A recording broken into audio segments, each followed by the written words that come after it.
పాకిస్తాన్ కాళ్ళ బేరానికి రావడానికి సిద్ధంగా ఉంది. పైకి మేకపోతు గాంభీర్యాన్ని ప్రదర్శిస్తున్న పాకిస్తాన్ మెల్లిమెల్లిగా భారత్ కాళ్ళ బేరానికి వచ్చే పరిస్థితులు చాలా స్పష్టంగా కనపడతా ఉన్నాయి. అయితే మా దగ్గర చైనా నుంచి వచ్చినటువంటి వెపన్స్ ఉన్నాయి, టర్కీ నుంచి మేమేదో యుద్ధ విమానాలు తెచ్చుకున్నాం, మా దగ్గర అత్యాధునికమైనటువంటి వ్యవస్థ ఉందని చెప్పేసి బిల్డప్ ఇచ్చినటువంటి పాకిస్తాన్కి సంబంధించినటువంటి ఆర్మీ కానీ ఆ దేశానికి సంబంధించినటువంటి పరిపాలిస్తున్నటువంటి ఆ దేశాధినేతలు కానీ ఇప్పుడు గగ్గోలు పెడతా ఉన్నారు.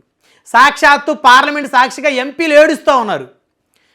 మనం కనుక చూస్తే ఆ ఎంపీ చూడండి పాపం, అంటే వీళ్ళని పాపం అనకూడదు,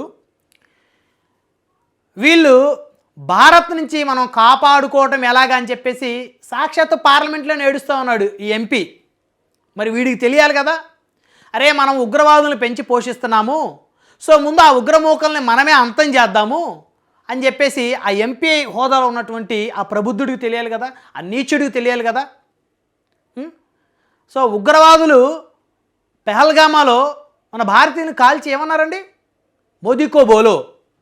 అరే మీకు ఎంత అహంకారము, ఎంత కండకావరం ఉంటే మోదీకో బోలో అంటూ మా భారతదేశ స్త్రీని ఆవిడ కళ్ళ ముందు భర్తను చంపేసి మోదీకో బోలో అని చెప్పేసి మీరు మాట్లాడారంటే మిమ్మల్ని చంపాల్సిందే, మిమ్మల్ని చంపాలని చెప్పేసి మా దేశంలో ప్రతి పౌరుడు కూడా కోరుకుంటున్నారు.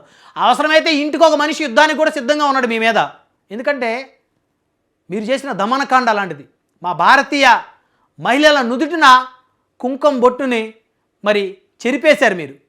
కళ్ళ ముందే, భార్యల కళ్ళ ముందే భర్తలను కాల్చి చంపారు మీరు. అందుకనే ఆపరేషన్ సింధూర్ రంగంలోకి దిగింది. అందుకనే మా భారత ప్రభుత్వం కూడా ఆపరేషన్ సింధూర్ పేరుతోటి మీ మీద అటాక్ చేసింది.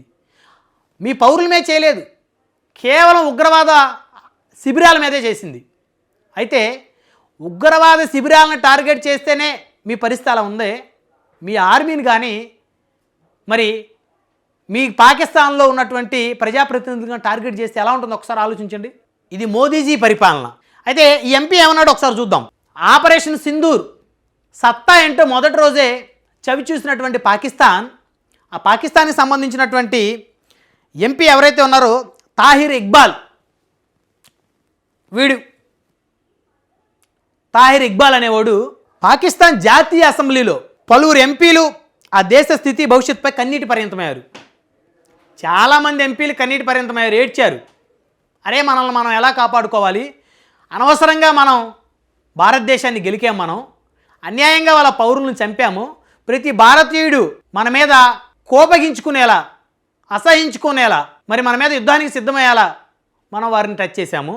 కాబట్టి ఇప్పుడు మనం ఎలా బయటపడాలి, భారతీయుల నుంచి మనల్ని మనం ఎలా కాపాడుకోవాలని చెప్పేసి ఎంపీ, పాకిస్తాన్ ఎంపీ ఇక్బాల్ అనేవాడు ఇక మనకి దిక్కేం లేదు, మనం అల్లాని ప్రార్థించటమే అని చెప్పేసి అన్నాడు. అరే ఇక్బాల్, అల్లా ఏం చెప్పాడు? అల్లా శాంతిని కోరాడు, శాంతిని ప్రసాదించమన్నాడు, శాంతియుతంగా ఉండమన్నాడు అల్లా.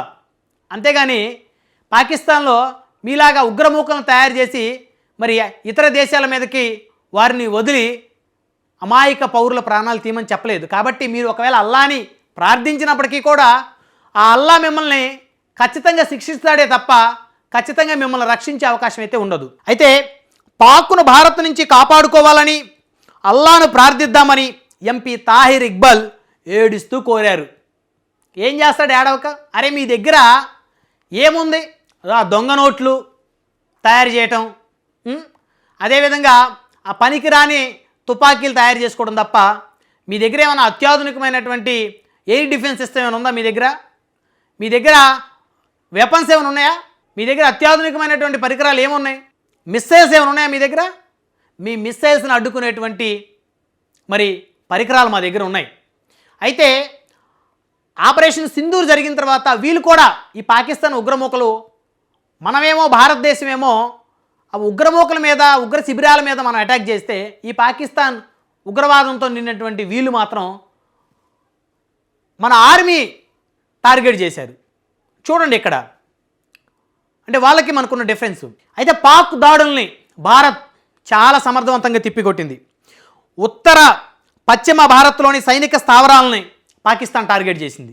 అంటే ఉత్తర భారతదేశం, పశ్చిమ భారతదేశంలో ఉన్నటువంటి మన పాకిస్తాన్ రిపీట్.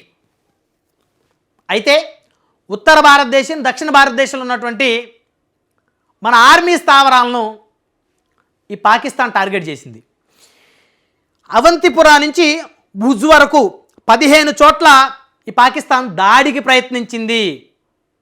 అవంతిపురా నుంచి భుజ్ వరకు 15 చోట్ల దాడి చేయాలని వీళ్ళైతే ప్రయత్నం చేశారు. అయితే ఇంటిగ్రేటెడ్ కౌంటర్ చర్యలతో భారత్ తిప్పికొట్టింది. ఎందుకంటే ఎప్పుడైతే ఆపరేషన్ సింధూర్ మొదలు పెట్టామో వీళ్ళు ఏం చేయబోతున్నారు, ఏం చేస్తారు అనేది కూడా ఖచ్చితంగా మన భారత్ ఆర్మీ అధికారులకి, ప్రధానమంత్రి గారికి, రక్షణ మంత్రి గారికి, మరి అజిత్ దోవల్ గారికి వీరందరికీ తెలుసు. కాబట్టి చాలా జాగ్రత్తగా ఉన్నారు. ఎక్కడికెక్కడ మరి వారి దాడులను తిప్పికొట్టారు. S-400 డిఫెన్స్ సిస్టమ్ను ఉపయోగించింది భారత్. S-400 అనేటువంటి ఒక డిఫెన్స్ సిస్టమ్ను ఉపయోగించినటువంటి భారత్ మరి వీళ్ళు చేసినటువంటి దాడుల్ని చాలా సమర్థవంతంగా తిప్పికొట్టింది. లాహోర్ ఎయిర్ డిఫెన్స్ సిస్టమ్ని చిత్తు చేసింది భారత్. లాహోర్లో ఉన్నటువంటి పాకిస్తాన్కి సంబంధించినటువంటి ఎయిర్ డిఫెన్స్ సిస్టమ్ మొత్తం నేలమట్టం చేసింది భారత్.